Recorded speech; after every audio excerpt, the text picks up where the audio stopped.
Hello and welcome to this webinar on photographic prints. Prints are likely to make up the largest part of your photographic collection, but have you ever thought about the different types and how they might vary? How do you recognise them? What causes them to deteriorate? In this webinar I'm going to give you some pointers so you can start to get to grips with your photographic prints.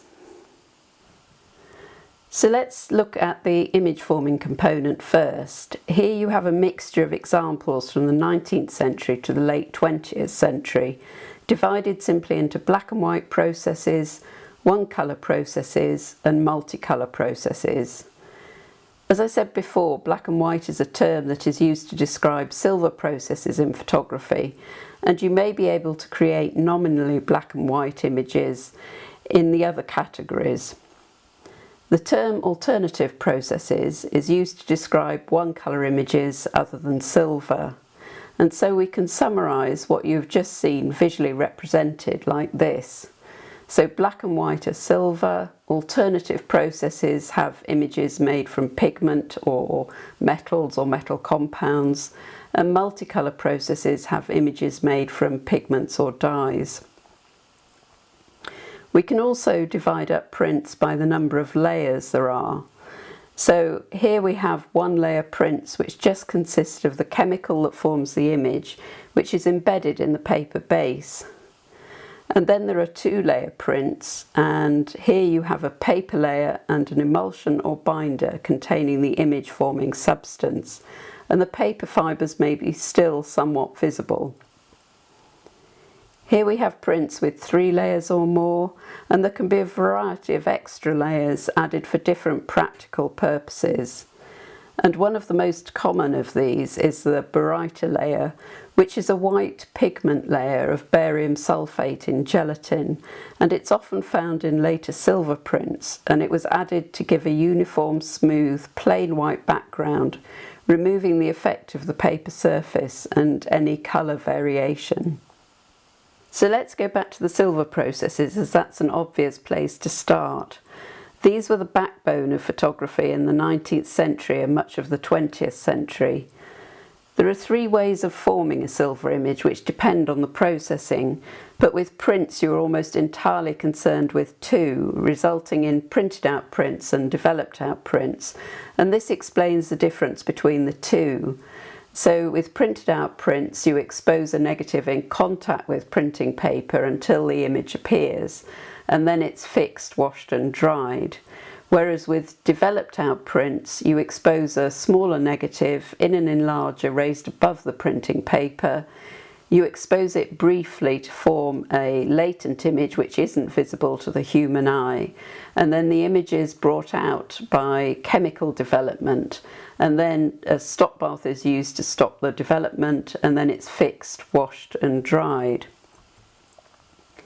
The significance of this is that in printed out prints you produce silver in the form of small spherical particles, and that's what gives a printed out print its sepia coloration, whereas in developed out prints you have silver in the form of large filaments, and that gives it a black appearance or in the darker, denser areas of the print. So if we look at those prints from the beginning again, you can see on the left you have printed out images and on the right you have developed out images. Because the silver particles in printed out images are smaller, it means that a higher proportion of the silver in a printed out image is on the surface of the particles, making it much more susceptible to chemical attack. And consequently, many printed out prints were gold toned to reduce the rate of deterioration. These survive better and have a slightly maroon tint. However, they are not as resistant to chemical attack as developed out prints. Deterioration-wise, you see a variety of phenomena such as noticeable fading and loss of detail in the highlights of printed out prints, and you can see that in the face of the woman on the left. This is so common it can often be used as a means of identification. The most common form of deterioration seen in developed out prints is tarnish, which appears as a metallic sheen on the surface, more prominently in the darker areas, and again can be used as an aid to identification. Right, I'll talk about the printed out prints first. The earliest printed out print processes, invented by William Henry Fox Talbot in the 1830s and 40s, the photogenic drawing and the salted paper print, did not have an emulsion. However, the next three printed out print processes, albumen, collodion and gelatin, did, and they are known by the name of their emulsion. As they're all printed out prints, they generally share the same colour, tones and silver image deterioration.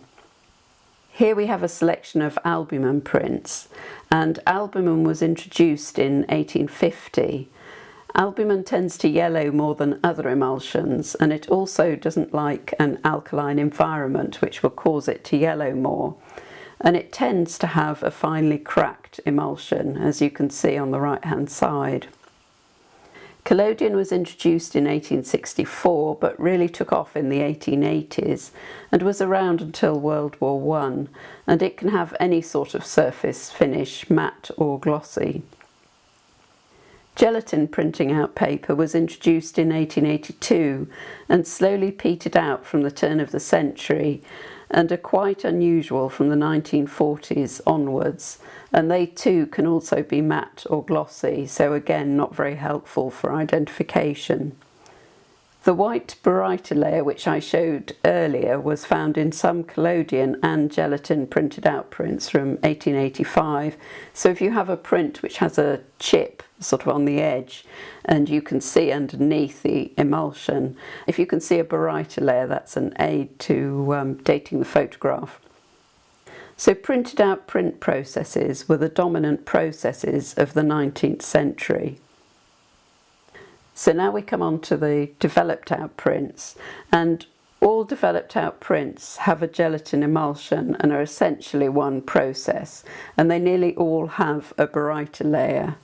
And by 1905 the sales of developed out prints was greater than that of printed out prints, and this was because they usually relied on artificial light, which was obviously more predictable, and the exposure times were much shorter, so the whole process was more controllable. Gelatin developed out paper continues to be used until the present day.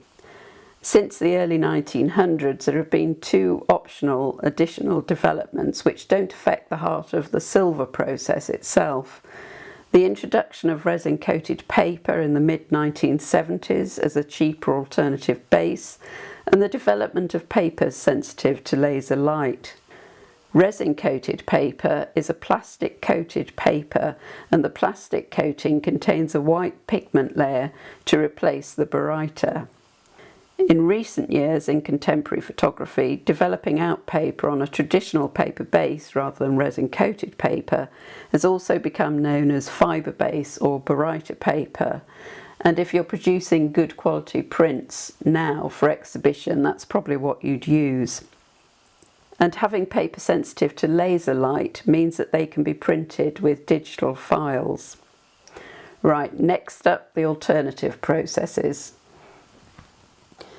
The alternative processes were so called because they were an alternative to silver processes, and the reason for their introduction was for stability and or artistic effect.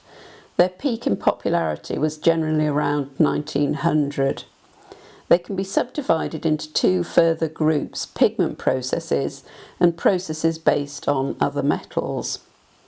There are two main pigment processes, gum bichromate and carbon prints, and the difference is the binder. In gum bichromate it is gum arabic, and in carbon prints it is gelatin. They work in a very distinct physical as well as chemical way, and you can see here at the top you've got a printing paper which is coated with a mixture of binder and pigment and bichromate. And when light hits that, it causes the bichromate to harden the binder. And what happens if you then wash it is that the unhardened areas wash away. So you end up with a relief image.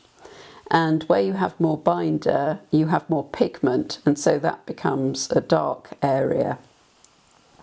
So a relief image, or at least more gloss in the darker areas, is a way of identifying them. Bichromate was a handmade process, often carried out by artists, and the relief or gloss was less distinct than perhaps with the carbon print. The carbon process used machine-made papers and usually involved a transfer to a second support. The carbon process came in over 60 colours, but was often produced in a chocolate colour to mimic gold-toned printed out prints, but it has usually retained its colour and contrast much better. The metal processes are all different, but the end result is that you have an image made of metal particles, or in the case of cyanotypes, an iron compound, Prussian blue. None of the metal processes have an emulsion.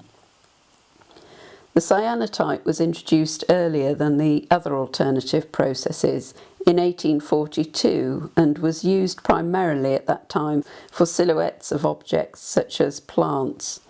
It then re-emerged at the turn of the century when it was used more for industrial photography and some amateur photography, and in recent years it has been used as an art process. It is prone to fading in light, although that can be reversed in the dark. However, it also shows fading in alkaline conditions, and this is irreversible.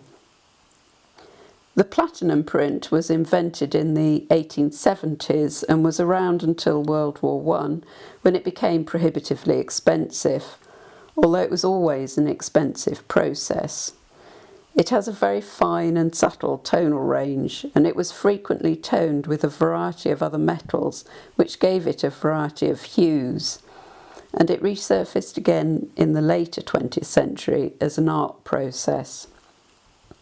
The process itself is fairly stable, but it does cause a brown degraded transfer image on adjacent paper or board over time, and this can be used again as an aid to identification. Research was carried out into the development of colour processes from the mid-19th century onwards, and several themes emerged. However, by far the most common colour prints are chromogenic prints, introduced in 1942. A small number were produced early on white pigmented cellulose acetate. However, the vast majority are produced on a paper base. And the chromogenic print was used for the typical snapshot as well as for professional photography, including art photography. Perhaps surprisingly, the process draws on black and white silver photography. What I'm giving you here is the bare essence of the process. So unexposed chromogenic printing paper has a gelatin emulsion containing 3 layers, and each of these layers contains silver halide plus part of either a cyan, magenta or yellow dye molecule respectively. After exposure to a colour negative, the silver image in the printing paper is developed, and the clever part is that during development the developer is oxidised and becomes the other part of the respective dye molecule. So dyes are therefore formed in areas of silver. The silver is then bleached out, leaving a multicolour dye image. As with silver black and white prints, there was a gradual switch to using resin-coated paper as a support, introduced in 1968 in the USA and 1970 in Europe. And it's worth noting that black and white images have increasingly been printed using the chromogenic process too. Like black and white silver prints, the papers have been adapted for exposure to laser light for digital files too. Dye images tend not to be as stable as pigment images. Dyes do not always break down at the same rate as each other, leading to colour shift. There can also be differences between dyes in dark storage and display. And in general, earlier chromogenic prints are less resistant to fading than later ones, but there were significant improvements in stability in the early 1980s. Resin-coated prints, particularly in the 1970s and early 80s, can themselves yellow and become brittle. Now, as far as other multicolour print processes are concerned, One of the first was the colour pigment print, and I'm afraid I don't have an image for that. But the process latterly involved superimposing cyan, magenta and yellow pigmented gelatin relief layers on top of each other onto a paper support, and it was a highly skilled job. Examples of these processes are Radex, introduced in 1913, Carbro 1921 and Vivex in 1931, and most had petered out by the 1950s and 60s. A well-known user of the process was Madame Yvonne, so if you want to look at some examples, I suggest you look at her work.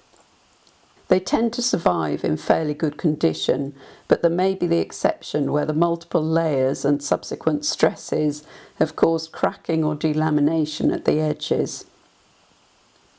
The next group of processes I want to talk about is the dye imbibition processes, and the most common of these is dye transfer.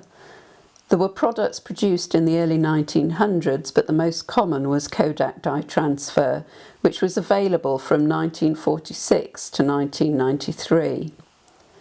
3 relief gelatin matrices are formed using different colour filters. However, they do not contain pigment but are immersed in cyan, magenta or yellow dye, and the amount of dye taken up is relative to the thickness of the gelatin. Each is then placed on an adapted paper coated with baryta and gelatin, which imbibes the dyes proportionately, and the paper typically has a white border. It was often used for art and advertising and is often in good condition, but it is susceptible to water damage. The next process I want to talk about is dye destruction, the main type being silver dye bleach. You're most likely to come across this process as cibachrome or ilfochrome, although there were some earlier ones. In this case, you start with a printing paper which contains dyes and silver halide. During development of the silver image, the dyes adjacent to silver particles are bleached in proportion to the amount of silver. The paper is then fixed and the silver removed. Cibachrome was introduced in 1963 and became ilfochrome in 1992, which was around until 2012. It was a more expensive process than chromogenic printing and produced sumptuous vivid colours with an almost metallic lustre, and many cibichromes or ilfochrome were glossy. It was initially made on pigmented white cellulose acetate and later on resin-coated paper or white pigmented or voided polyester. The dyes in cibachrome are more stable than chromogenic processes, although the papers are susceptible to abrasion. Dye diffusion processes involve the chemistry that is used in Polaroid photographs, although Kodak and Fuji had their own versions. There are 2 types: peel apart, where the image receiving support is peeled away from the negative to stop processing, or integral, where the layers are kept together. The former became the domain of professionals and the latter of amateurs. In black and white peel-apart versions, after exposure, the package is pulled through rollers in the camera, releasing an alkali solution. This develops the negative and allows the remaining silver halide in the undeveloped areas to transfer to a receiving layer, where they are developed into a positive. The negative and positive are then peeled apart. In colour peel-apart products, the package contains layers of dyes plus silver halide. After exposure and release of the alkali solution, the dyes act as developers and are immobilised in the process, but in non-exposed areas they are free to transfer to the receiving layer and form a positive. In integral packages, a white titanium dioxide layer is formed between the negative and positive during processing, which acts as a barrier and a white backdrop for the positive. Peel-apart images may have evidence of the way they were made, such as white spots at the edge of the image or delamination. And the stability of colour images is generally better than chromogenic images in the dark, but worse in the light. Well, I've covered quite a lot of ground in this webinar, and I hope you found some useful information to take away. We will be looking at some preservation issues related to prints in the last webinar, and I look forward to seeing you then.